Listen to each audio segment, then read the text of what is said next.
mestre em Direito pela Univem, doutorando em Direito pela Instituição Toledo de Ensino, professor de Direito na Universidade Federal do Mato Grosso do Sul e líder dos grupos de pesquisa O Direito de Família Contemporâneo e Direito Civil Emergente. Hoje ele vai discorrer sobre o tema Perspectivas de Afeto no Direito de Família Contemporâneo. Boa noite, professor Kleber. Boa noite, Raíssa. Muito obrigado pela minha apresentação. Eu queria agradecer imensamente ao professor Daniel pelo convite e dizer que é uma honra, uma alegria muito grande falar aqui de Três Lagoas, aí para o estado do Rio Grande do Sul, um estado que eu tenho um forte carinho, um forte apreço. Quero dizer também a todos que estão nos ouvindo que a minha presença nesse congresso se dá muito mais pela generosidade do organizador desse evento do que propriamente pela minha qualidade, né? Tão grandes foram os palestrantes que me antecederam e os serão os que me sucederão. Então, muito obrigado, registro aqui meus agradecimentos. Como a Raíssa disse, eu vou falar sobre as perspectivas do afeto no direito de família, no direito de família contemporâneo. E eu vou fazer uma divisão da minha fala em três partes. A primeira parte eu vou falar de que afeto eu estou me referindo, de que afetos eu quero falar nesse momento. A segunda parte eu vou falar do afeto no Código Civil de 2002. O Código Civil de 2002 foi um diploma, de certa forma, tímido acerca do tema da afetividade no direito de família. E a terceira parte eu vou trazer uma retrospectiva, vou trazer 3 julgados do Superior Tribunal de Justiça acerca do afeto, que são julgados que, reputo eu, são interessantes do ponto de vista da discussão e do ponto de vista, seja do pioneirismo, seja da prospecção do futuro que se avizinha. Muito bem. De quais afetos nós falamos? Quando nós falamos dos afetos, muitas vezes nós confundimos a questão da afetividade ou o próprio termo afeto com a expressão ou com o sentimento de amor. E o afeto é muito mais do que amor. Na verdade, se nós buscarmos na psicanálise, nós vamos observar que existe aí um sem número de possibilidades para a expressão afeto. E assim como no direito, outras ciências, a filosofia, a sociologia e outros saberes também utilizam o afeto de maneira muito variada. Então, nós temos aqui um primeiro problema, que é um problema terminológico. De que afetos nós vamos falar? O que é isso? E para que ele serve?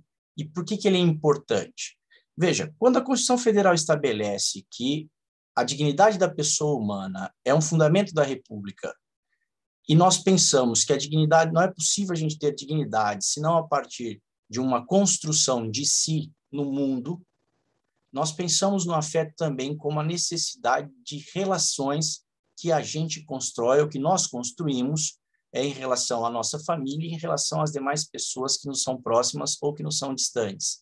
De outra forma, quando nós falamos do ser em si e do ser no mundo, nós partimos da pressuposição de que o afeto é uma amálgama das relações intersubjetivas.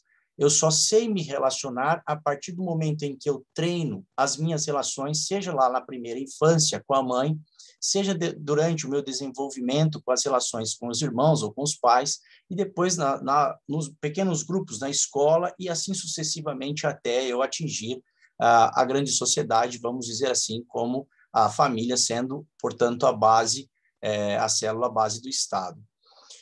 O Axel Honneth, ele traz, quando ele trata da questão da justiça como redistribuição, ele trata de uma relação simbiótica entre a mãe e o filho. E ele diz o seguinte, que essa relação de amor, na verdade, ele confunde afeto com amor, ou ele utiliza amor como de uma forma genérica, vamos assim dizer, e ele traz a necessidade de uma ruptura, ele diz, de uma ruptura dessa relação simbiótica para que a pessoa possa reconhecer no outro, reconhecer a mãe, e não como a pessoa num prolongamento de si. Assim também, Jean-Pierre Lebrun, quando ele trata da função do pai. Qual é a função do pai nas relações dos filhos, na relação do ser humano em formação, de quem vai se transformar e quem ele vai ser? Ora, se nós pensarmos em Honneth, em Lebrun, nós vamos pensar o seguinte, o afeto está na essência do ser humano.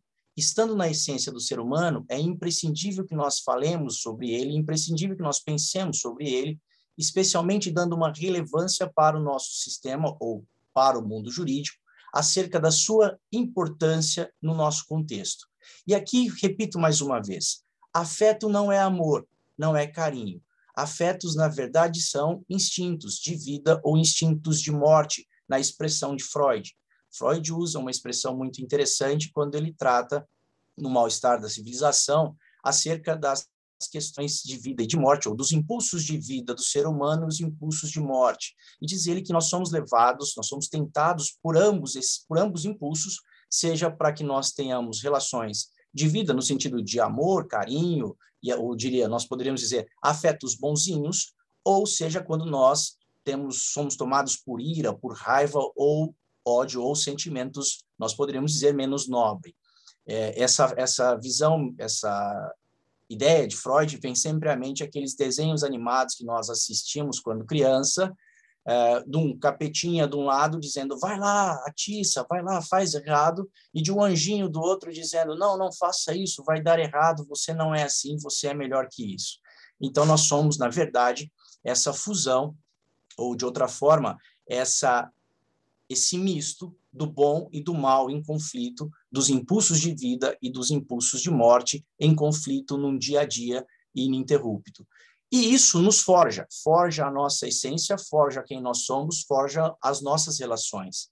Portanto, nós podemos dizer que os afetos, eles têm uma importância do ponto de vista subjetivo para a formação do ser, da existência e da subjetividade, e ele também tem uma função, nós poderíamos dizer, objetiva, a partir do momento em que ele se estabelece, no momento em que eu me reconheço como ser no mundo e me reconheço no outro igual, eu posso também estabelecer, forjar relações e, de certa forma, tentar uma sociedade um pouco mais pacífica. Então, quando nós falamos dessa objetividade e subjetividade, nós falamos que precisamos nos preocupar com essa questão do afeto, porque sejam bons, sejam ruins, no final da história é a afetividade, é o conteúdo das relações que nós temos com as outras pessoas que forjam também a nossa sociedade, quem nós somos, da onde nós vimos, para onde nós vamos. O Código Civil, eu já disse, de certa forma, ele foi tímido em relação à questão ou à afetividade. Muito embora nós tenhamos saído de um modelo patriarcal, hierarquizado, de uma família um pouco mais romantizada, nós entramos no Código 2002 com uma família um pouco, nós poderíamos dizer, mais plural, uma família mais diversificada, que não aquela exclusiva, pautada exclusivamente no casamento.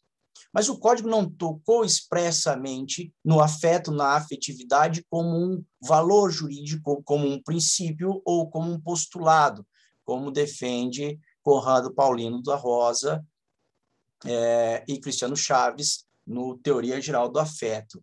Eles entendem que, na verdade, afeto seria um postulado e não um princípio, e não um valor propriamente dito. Quando nós pensamos ou nós fisgamos do Código Civil algumas expressões interessantes, alguns dispositivos importantes, a doutrina busca em alguns textos, em alguns dispositivos, a expressão do afeto. Quando lá no 1593 o Código trata que o parentesco é natural ou civil conforme resulte de consanguinidade ou outra origem. Essa expressão, outra origem, a doutrina busca fundamentar que estaria ali a fonte, a origem para a afetividade ou para as relações que não as relações consanguíneas, mas as relações afetivas. O 1596 é um outro exemplo.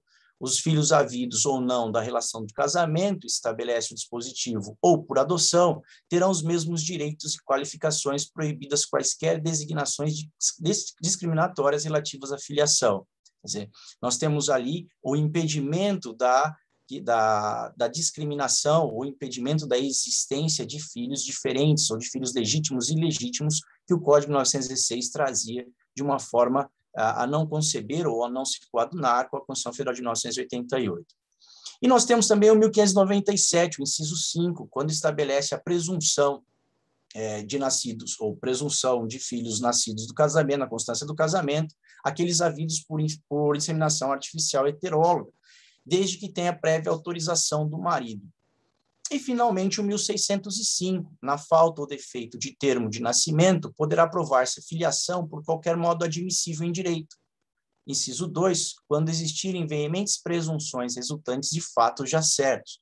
e a doutrina vai lá descrever acerca do instituto da posse de estado de filho, utiliza esse dispositivo para descrever acerca da posse do estado de filho e fundamentar a afetividade como um forjador ou uma fonte, na verdade, de filiação, que não aquela consanguínea, desde que pautado no trato, no nome e na fama, ou seja, havendo os três requisitos, nós estaríamos falando da posse de estado de filho.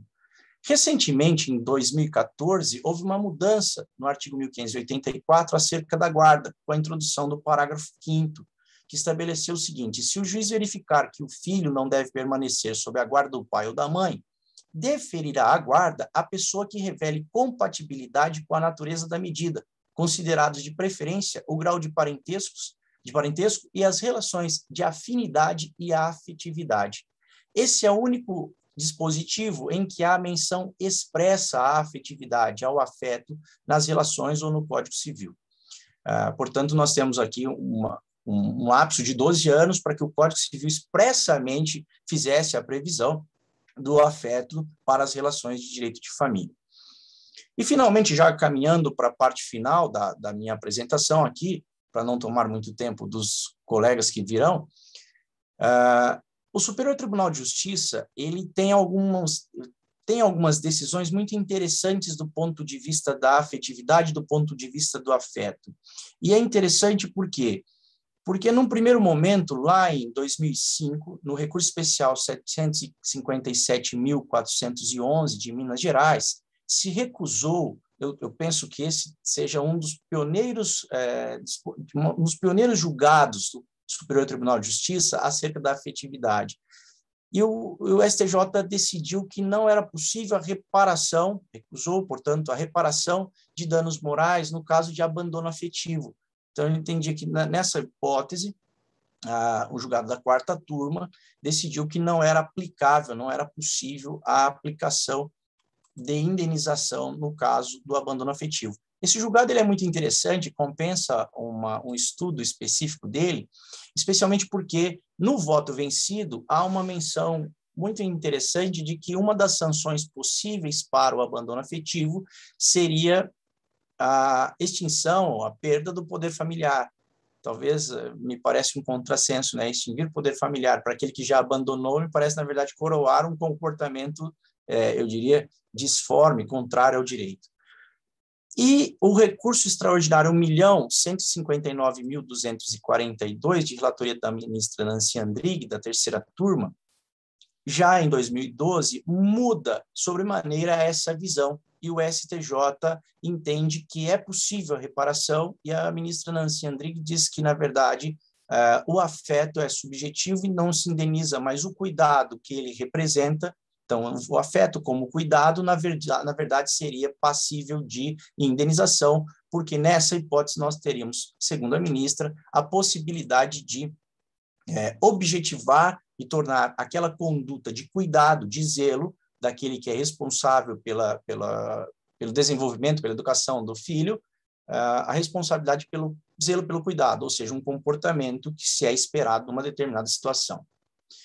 E, finalmente, disse que eu traria 3 recursos especiais, o recurso 1.487.596, da 4ª turma de relatoria do ministro Antônio Carlos Ferreira, que estabelece a possibilidade da paternidade socioafetiva concomitante à paternidade biológica, já na linha do que foi decidido no recurso extraordinário de repercussão geral do Supremo Tribunal Federal, acerca da possibilidade de haver a cumulação entre a paternidade biológica e a paternidade socioafetiva. Então, nós saímos, portanto, de uma situação do STJ em que não haveria sequer indenização por abandono afetivo, para chegarmos numa situação em que é possível a concomitância de paternidade, seja ela biológica, seja ela socioafetiva.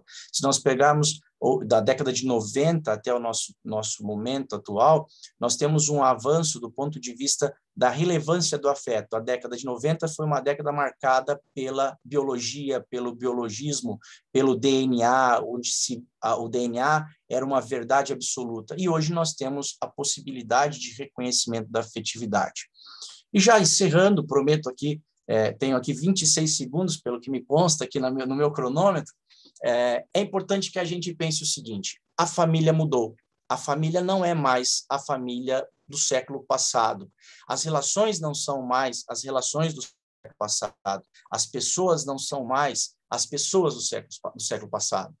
As relações hoje, elas são ocorrem de forma muito rápida. Ao mesmo tempo em que há acesso, tecnologias que nos permitem ter uma agilidade de informação, de conhecimento e de novas propostas, de novos horizontes, ainda somos seres que somos forjados na perspectiva da afetividade, na relação. Ou, de outra forma, o outro é importante para que nós saibamos quem nós somos.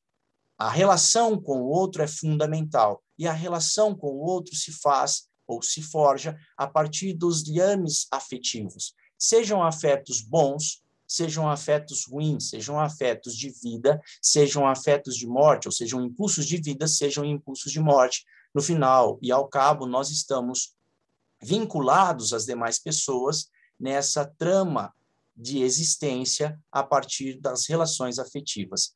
Portanto, é importante que nós pensemos no afeto ontem, no afeto hoje e no afeto para amanhã. Que tipo de relações nós teremos, especialmente quando nós permeamos essas relações pelas novas tecnologias de comunicação, pelas redes sociais, pelos novos ambientes virtuais. Eu penso que o ser humano, por mais que ele se transforme, por mais que ele se modifique, é imprescindível que haja a relação, que haja o outro, para que ele se encontre consigo e possa estabelecer contatos. Mais uma vez, professor Daniel, agradeço imensamente o carinho, o convite, espero aqui não tê-lo decepcionado. Fico sempre à disposição. Muito obrigado. Agradecemos